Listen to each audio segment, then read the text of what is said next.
Hello, this is Blue Star, Defender of Equestria, and this is my afterthoughts review of Parental Gildeance. Is Gildeance a word? Because when I search for it, all I find is this episode. But more on that in a second. But it's like, welcome to my lovely equestrian home. It's like, I think that this format's going to require a little bit of experimentation, but I thought it'd be kind of cool to have something a little bit more, you know, befitting the show in the background rather than just my stuff. So, but yeah, so anyway, it's like, yeah, Gildeance, it's like, that doesn't appear to be an actual word, but I think I understand now. It's like, you know, kind of reminds me of the Gilded Age, which was kind of like the 1910s and stuff. Gilded is something that's coated in gold, but is not actually gold.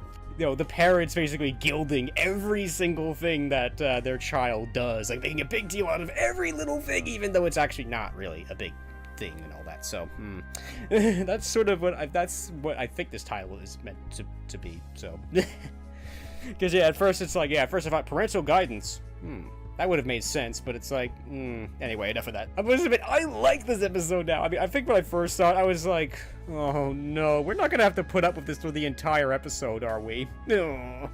Which we kind of are, but I think it was actually a pretty good way to do this. It's like, especially the scene at the end with, it's like, you know, that hurt our feelings so well. Is there nothing you can't do? It's like, you know, it's like these poor parents' feelings have been like devastated, but they're being so over the top that it's still coming off as kind of entertaining and fun, even though it's really not. They've just had their hearts crushed by the daughter that they absolutely love and adore.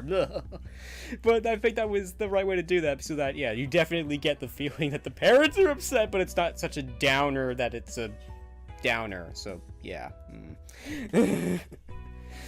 But yeah, it's like, so yeah, I do like it, and it's obviously in a way is making the point of that, you know, that this behavior is just going too far and stuff. These you know, it's like Rainbow Dash's parents are absolutely the quintessential over-supportive parents. We got to see Rainbow Dash's parents, her childhood home and everything, and pictures in her past. It's like, ooh, there's almost a lot of things that are analyze worthy about that. It's like, ooh, a kind of a big one for me is Rainbow Dash had braces.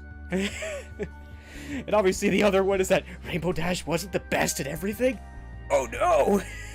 Yeah, I still don't really understand what is the lesson, what is the point of this episode, what is it trying to do? I must admit, other than appealing to all the Rainbow Dash fans, which it did a very good job of, yo! Because in some ways it feels to me, it's like the parents', you know, behavior is definitely going too far. It's definitely, it's like, it really just feels to me the answer is the parents just need to back off a little bit is the short answer.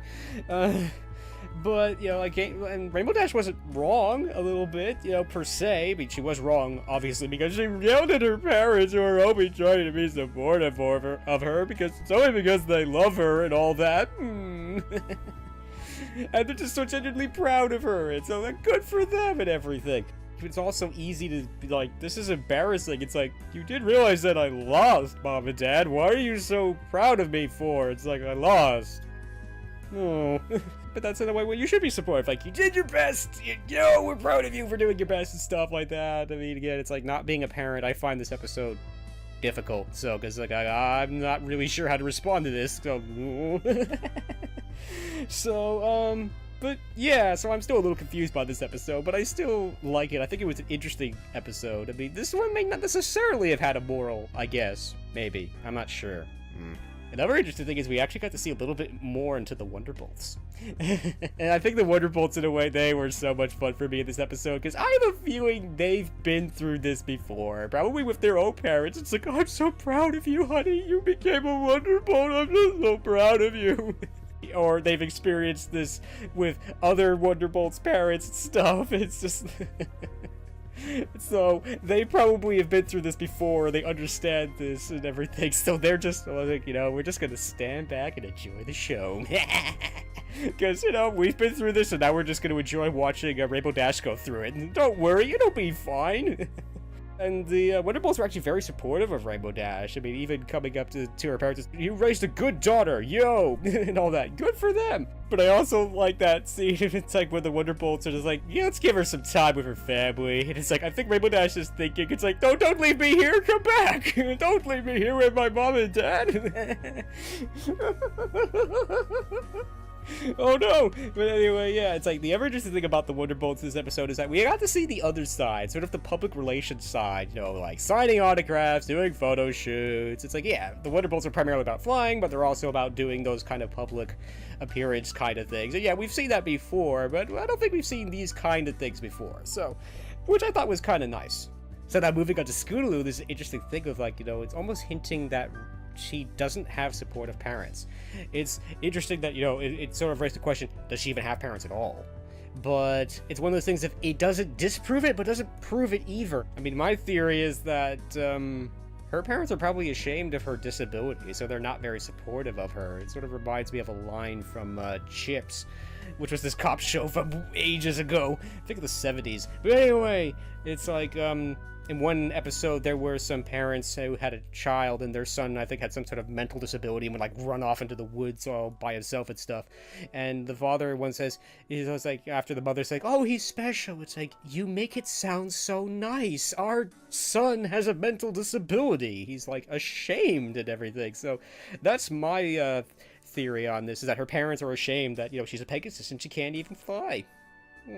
So they were not supportive of Scootaloo. They didn't tell her that she was the best at anything because, well, it's like she can't even do something a basic Pegasus can do. So it's, so yeah. So that's my theory on that. I mean, she could be an orphan. Yeah, a lot of that stuff with Scootaloo almost deserves a focus on video, but at the same time, the other thing is it kind of makes this episode kind of difficult because, okay, Scootaloo obviously wants supportive parents, but we're not exactly sure why. Are her parents, does she not have parents at all?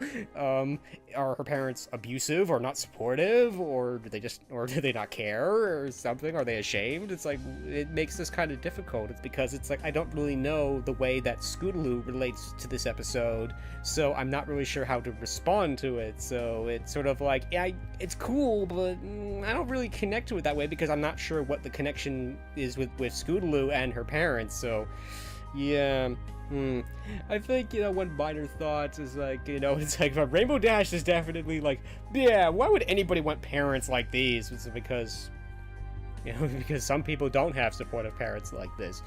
Reminds me of, a line from, actually a scene from, Family Matters. Long story short is that, the daughter is basically dragged home by her mother from a party where supposedly, I think if I remember offhand, where it's like the not nice things were going on. And of course, she's all upset about this and complaining about this to her friend. And she says, at one point, you know, it's like, I wish I had a mother like yours. It's like, your mother lets you do anything you want. And then her friend goes to her and says, you have no idea how lucky you are. It's like, my mother lets me do whatever I want because she doesn't care.